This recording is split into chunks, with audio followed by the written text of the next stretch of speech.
भगवान, ये क्या हो गया? हमारी सारी सब्जियां बर्बाद हो गईं। अब हमारा क्या?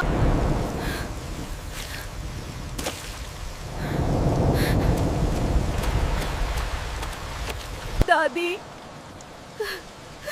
सब कुछ बर्बाद हो गया। खेत सारा बारिश में डूब गया। दोस्तों, आप हमारे चैनल पर नए हैं तो चैनल को जरूर सब्सक्राइब कर दें। बहुत समय पहले एक शांत नदी के किनारे एक छोटी सी टूटी फूटी झोपड़ी खड़ी थी। एक बहुत गरीब बूढ़ी औरत बिना देवी अपनी 20 साल की पोती मायू के साथ रहती थी। इस दुनिया में उनका कोई और सहारा नहीं था, बस एक दूसरे का साथ ही उनकी पूरी दुनिया थी। गरीबी इतनी थी कि कई बार उनके घर में 2 वक्त का खाना भी मुश्किल से बन पाता था, लेकिन फिर भी दोनों ने कभी किसी के आगे हाथ नहीं फैलाया। नदी के किनारे झोपड़ी के पास थोड़ी सी जमीन थी। उसी जमीन को उन्होंने अपनी उम्मीद बना रखा था। हर सुबह सूरज निकलने से पहले बिना देवी लाठी के सहारे धीरे धीरे उठती और मायू को आवाज देकर जगाती। फिर दोनों मिलकर उस छोटी सी जमीन पर काम करने चली जाती। मायू मिट्टी को नरम करती, पौधों में पानी देती और बिना देवी धीरे धीरे झुककर पौधों की देखभाल करती। उसी छोटे से खेत में वे मूली, गाजर, टमाटर और कभी कभी हरी मिर्च उगाती थी, क्योंकि वही सब्जियां उनकी रोजी रोटी का सहारा थी।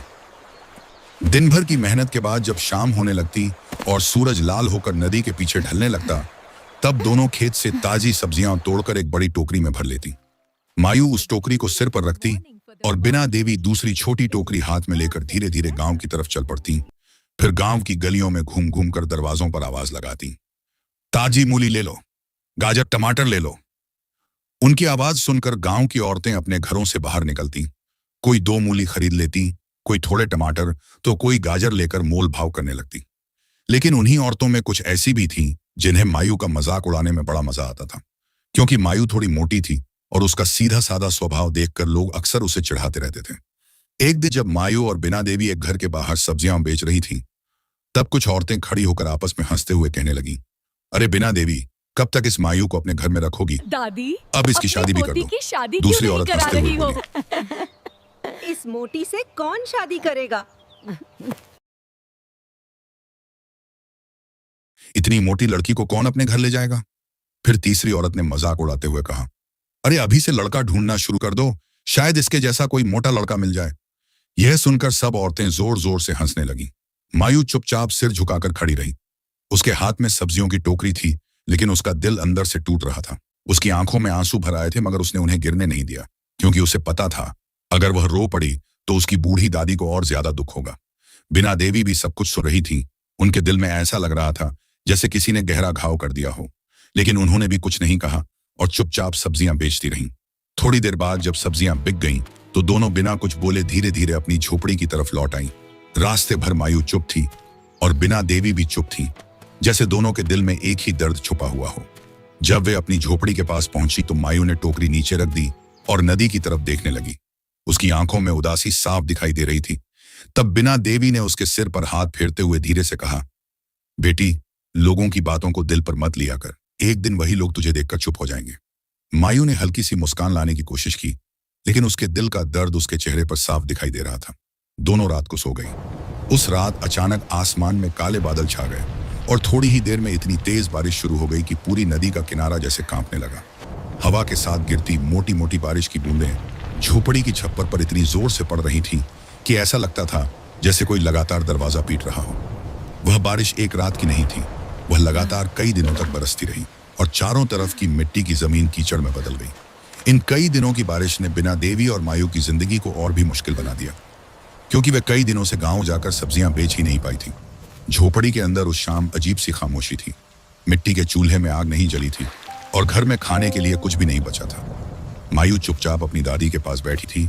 उसके चेहरे पर चिंता साफ दिखाई दे रही थी।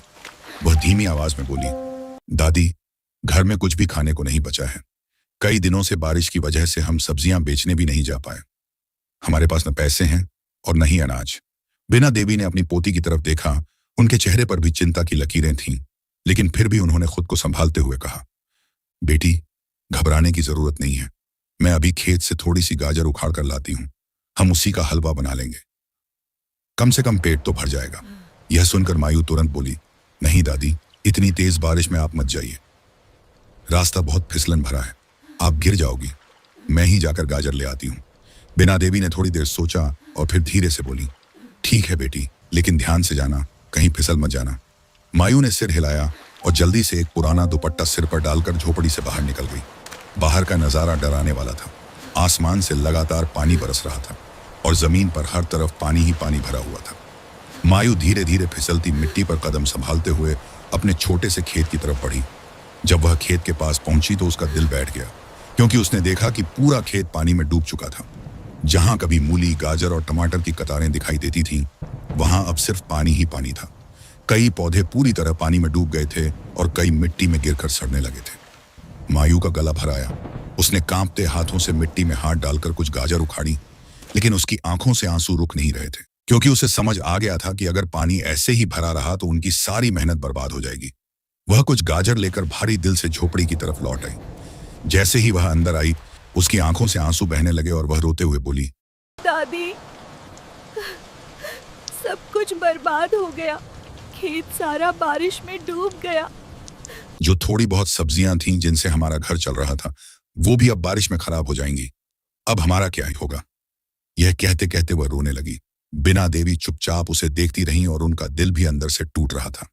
मायू रोते रोते पुराने दिनों को याद करने लगी और बोली, दादी, अगर हमारे गांव में वो सारी जमीन आज भी हमारे पास होती तो हमें आज यह दिन नहीं देखना पड़ता। लेकिन हमारे अपने रिश्तेदारों ने ही हमसे सब कुछ छीन लिया। हमारी सारी जमीन अपने नाम कर ली, यहां तक कि हमारा घर भी हमसे छीन लिया और हमें गांव से निकाल दिया। तभी तो हमें मजबूर होकर इस नदी के किनारे यह छोटी सी झोपड़ी बनाकर रहना पड़ा। झोपड़ी के अंदर बारिश की आवाज गूंज रही थी और उस रात मायू और बिना देवी के दिल में सिर्फ एक ही सवाल घूम रहा था, अब आगे उनकी जिंदगी कैसे चलेगी। बारिश उस रात भी थमने का नाम नहीं ले रही थी। झोपड़ी के बाहर पानी की बूंदें लगातार टपक रही थीं और अंदर मायू और बिना देवी चुपचाप बैठे थे। मायू ने जो थोड़ी सी गाजर खेत से लाकर रखी थी, बिना देवी ने उसी से चूल्हे पर थोड़ा सा गाजर का हलवा बना दिया। वह हलवा बहुत कम था, लेकिन दोनों ने उसे ऐसे खाया जैसे वह कोई बड़ी दावत हो। बाहर तेज बारिश की आवाज थी और अंदर उनकी चिंता की खामोशी। रात भर मायू को नींद नहीं आई। उसके दिमाग में बस यही घूमता रहा कि अगर खेत की सारी सब्जियां खराब हो गईं तो उनका गुजारा कैसे होगा। सुबह जब बारिश थोड़ी हल्की हुई तो मायू जल्दी उठ गई। उसने झोपड़ी के बाहर आकर देखा तो चारों तरफ पानी ही पानी भरा हुआ था। मायू का दिल डर से भर गया, लेकिन फिर भी उसने हिम्मत की और खेत की तरफ चल पड़ी। रास्ता कीचड़ से भरा था और कई जगह पानी घुटनों तक था। जैसे जैसे वह खेत के पास पहुंची, उसका दिल और तेज धड़कने लगा। जब उसने अपने खेत को देखा तो उसकी आंखों में आंसू आ गए, क्योंकि पूरा खेत पानी में डूबा हुआ था। मायू धीरे धीरे पानी में उतरकर खेत के किनारे खड़ी हो गई। उसने कांपते हाथों से कुछ पौधे उठाकर देखे, लेकिन वे सड़ चुके थे। उसे समझ आ गया कि उनकी कई महीनों की मेहनत पल भर में खत्म हो गई है। वह कुछ देर वहीं खड़ी रही और उसकी आंखों से आंसू बहते रहे। तभी अचानक उसकी नजर खेत के एक कोने पर पड़ी, जहां पानी थोड़ा कम था। वह धीरे धीरे वहां गई और मिट्टी को हटाकर देखने लगी। तभी उसे मिट्टी के अंदर कुछ गाजर और मूली अभी भी सही हालत में दिखी। मायू ने जल्दी जल्दी उन्हें उखाड़ना शुरू कर दिया। उसके मन में थोड़ा सा साहस लौटा। वह जितनी सब्जियां बचा सकती थी उतनी एक कपड़े में बांधकर झोपड़ी की तरफ लौट आई। बिना देवी झोपड़ी के बाहर खड़ी उसका इंतजार कर रही थी। मायू को आते देखकर उन्होंने जल्दी से पूछा, बेटी, खेत का क्या हाल है? मायू की आंखें फिर भर आईं, लेकिन उसने अपने आंसू रोकते हुए कहा, दादी, ज्यादातर सब्जियां खराब हो गईं, लेकिन थोड़ा सा बचा है, शायद हम इन्हें बेच सकें। बिना देवी ने मायू के सिर पर हाथ फेरते हुए कहा, बेटी, घबराना मत। भगवान ने चाहा तो यही थोड़ा सा भी हमारे लिए बहुत बन जाएगा। उस दिन शाम को मायू ने वही बची हुई सब्जियां टोकरी में रखी और बारिश रुकते ही गांव की तरफ चल पड़ी। रास्ता अभी भी कीचड़ से भरा था, लेकिन मायू के मन में एक छोटी सी उम्मीद थी। वह गांव की गलियों में घूम घूम कर आवाज लगाने लगी, सब्जी ले लो, सब्जी, ताजी ताजी सब्जी। ताजी गाजर ले लो, मूली ले लो। तब गांव के चौक के पास एक अनजान आदमी खड़ा था, जो शहर से आया हुआ व्यापारी लग रहा था। उसने मायू को ध्यान से देखा और उसकी टोकरी में रखी सब्जियों को देखकर पास बुलाया। वह बोला, ये सब्जियां तुमने खुद उगाई हैं? मायू ने धीरे से सिर हिलाकर कहा, हाँ, दादी के साथ खेत में उगाती हूं। आदमी ने कुछ देर उसकी टोकरी देखी और फिर बोला, मैं शहर से आया हूं और मुझे ताजी सब्जियां चाहिए। तुम्हारी सारी सब्जियां मैं खरीद लेता हूं। मायू को अपनी कानों पर विश्वास ही नहीं हुआ। उसने कभी सोचा भी नहीं था कि उसकी सारी सब्जियां एक ही बार में बिक जाएंगी। उस आदमी ने उसे अच्छे पैसे दिए। मायू के हाथ कांप रहे थे, क्योंकि इतने पैसे उसने एक साथ पहले कभी नहीं देखे थे। उस दिन जब मायू पैसे लेकर झोपड़ी में लौटी तो बिना देवी हैरान रह गई। मायू की आंखों में पहली बार खुशी चमक रही थी। मायू उस दिन जब पैसे लेकर झोपड़ी में पहुंची तो बिना देवी की आंखों में हैरानी और खुशी एक साथ चमक उठी। उन्होंने कांपते हाथों से पैसे लिए और मायू की तरफ देखते हुए बोली, बेटी, इतने पैसे, ये सब कैसे हुआ? मायू ने बैठकर सारी बात बताई कि कैसे गांव के चौक पर एक शहर से आया व्यापारी मिला और उसने उसकी सारी सब्जियां अच्छे दाम में खरीद ली। बिना देवी कुछ पल तक चुप रहीं, फिर उनकी आंखों में आंसू आ गए। उन्होंने आसमान की तरफ देखते हुए धीरे से कहा, लगता है भगवान ने हमारी सुन ली है। उस रात बहुत दिनों बाद उनकी झोपड़ी में चूल्हा ठीक से जला। मायू ने थोड़े चावल और दाल खरीदी थी और दोनों ने पेट भरकर खाना खाया। खाने के बाद भी मायू के चेहरे पर सोच की लकीरें थीं, क्योंकि वह जानती थी कि एक दिन की मदद से जिंदगी नहीं चलती। अगली सुबह बारिश लगभग रुक चुकी थी। आसमान में बादल जरूर थे, लेकिन हवा पहले से हल्की हो गई थी। मायू फिर से खेत देखने गई। कई पौधे पूरी तरह खराब हो चुके थे, लेकिन कुछ जगह मिट्टी अभी भी ठीक थी। मायू ने मन ही मन ठान लिया कि वह हार नहीं मानेगी। उसने मिट्टी को फिर से ठीक करना शुरू किया। पानी निकलने के लिए छोटी छोटी नालियां बनाई और जो भी पौधे बच सकते थे उन्हें संभालने लगी। बिना देवी भी धीरे धीरे लाठी के सहारे खेत तक आईं और अपनी पोती को काम करते देखकर उनके चेहरे पर गर्व दिखाई देने लगा। उसी दिन दोपहर के समय अचानक वही शहर वाला व्यापारी फिर से उस रास्ते से गुजरा। उसने दूर से देखा कि मायू पानी से भरे खेत में खड़ी होकर मिट्टी ठीक कर रही है।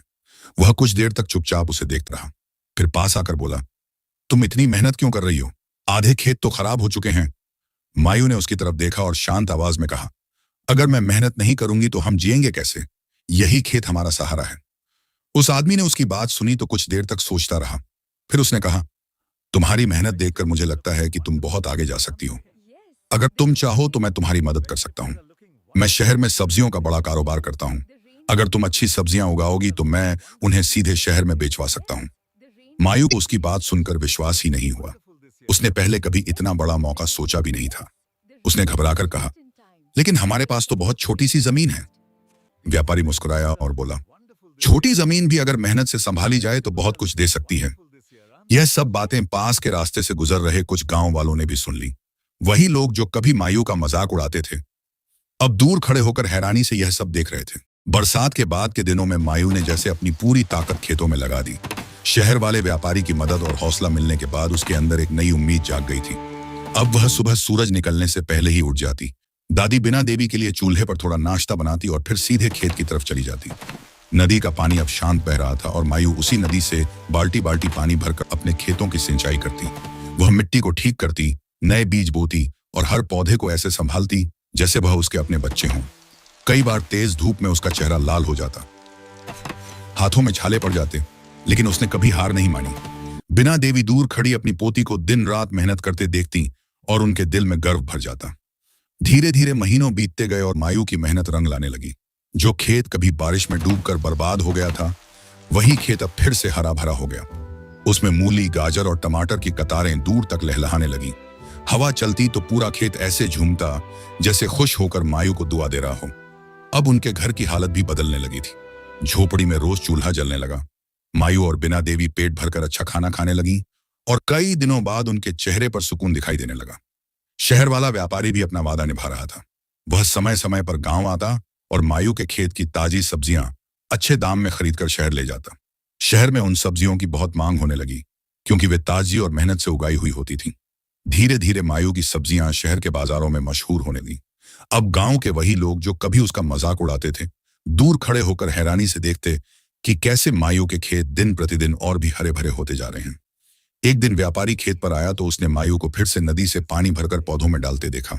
धूप तेज थी, फिर भी मायू बिना थके काम कर रही थी। व्यापारी कुछ देर तक उसे चुपचाप देखता रहा और उसके चेहरे पर एक सच्ची मुस्कान आ गई। उसे लगा कि इतनी मेहनती और सच्चे दिल वाली लड़की बहुत कम मिलती है। उसी शाम वह मायू की झोपड़ी में बिना देवी से मिलने आया। बिना देवी ने उसे अंदर बैठाया तो वह कुछ देर चुप रहा, फिर सम्मान से बोला, माँ जी, आपकी पोती बहुत मेहनती और सीधी लड़की है। मैंने अपनी जिंदगी में बहुत लोगों को काम करते देखा है, लेकिन इतनी लगन बहुत कम लोगों में होती है। अगर आपको ठीक लगे तो मैं अपने बेटे के लिए मायू का रिश्ता मांगना चाहता हूँ। यह सुनकर बिना देवी कुछ पल के लिए चौंक गई। उनकी आंखों में खुशी के आंसू आ गए। उन्हें यकीन ही नहीं हो रहा था कि जिस पोती का लोग कभी मजाक उड़ाते थे, आज उसी के लिए कोई इतना अच्छा रिश्ता लेकर आया है। मायू जो पास ही खड़ी थी, यह सब सुनकर शर्म से सिर झुका लिया। कुछ दिनों बाद पूरे सादे और खुशहाल माहौल में मायू की शादी व्यापारी के बेटे से हो गई। वही गांव वाले जो कभी उसे मोटी लड़की कहकर हंसते थे, अब उसी शादी में आकर चुपचाप खड़े थे। उस दिन बिना देवी की आंखों में खुशी के आंसू थे, क्योंकि उनकी पोती जिसने इतने ताने और दुख सहे थे, आखिरकार उसकी मेहनत और सच्चाई ने उसकी किस्मत बदल दी थी। इस कहानी से हमें एक बहुत बड़ी सीख मिलती है। किसी इंसान का उसके रूप, शरीर या गरीबी के कारण कभी मजाक नहीं उड़ाना चाहिए। इंसान की असली पहचान उसके चेहरे या शरीर से नहीं, बल्कि उसकी मेहनत, हिम्मत और सच्चे दिल से होती है। इसलिए हमें हमेशा दूसरों का सम्मान करना चाहिए, उनका मजाक नहीं उड़ाना चाहिए, क्योंकि कौन कब अपनी मेहनत से अपनी किस्मत बदल दे, ये कोई नहीं जानता। अगर आपको भी लगता है कि मेहनत और अच्छाई की जीत होती है, तो इस कहानी को दूसरों के साथ जरूर शेयर करें और याद रखें, किसी का दिल दुखाकर कभी खुशी नहीं मिलती।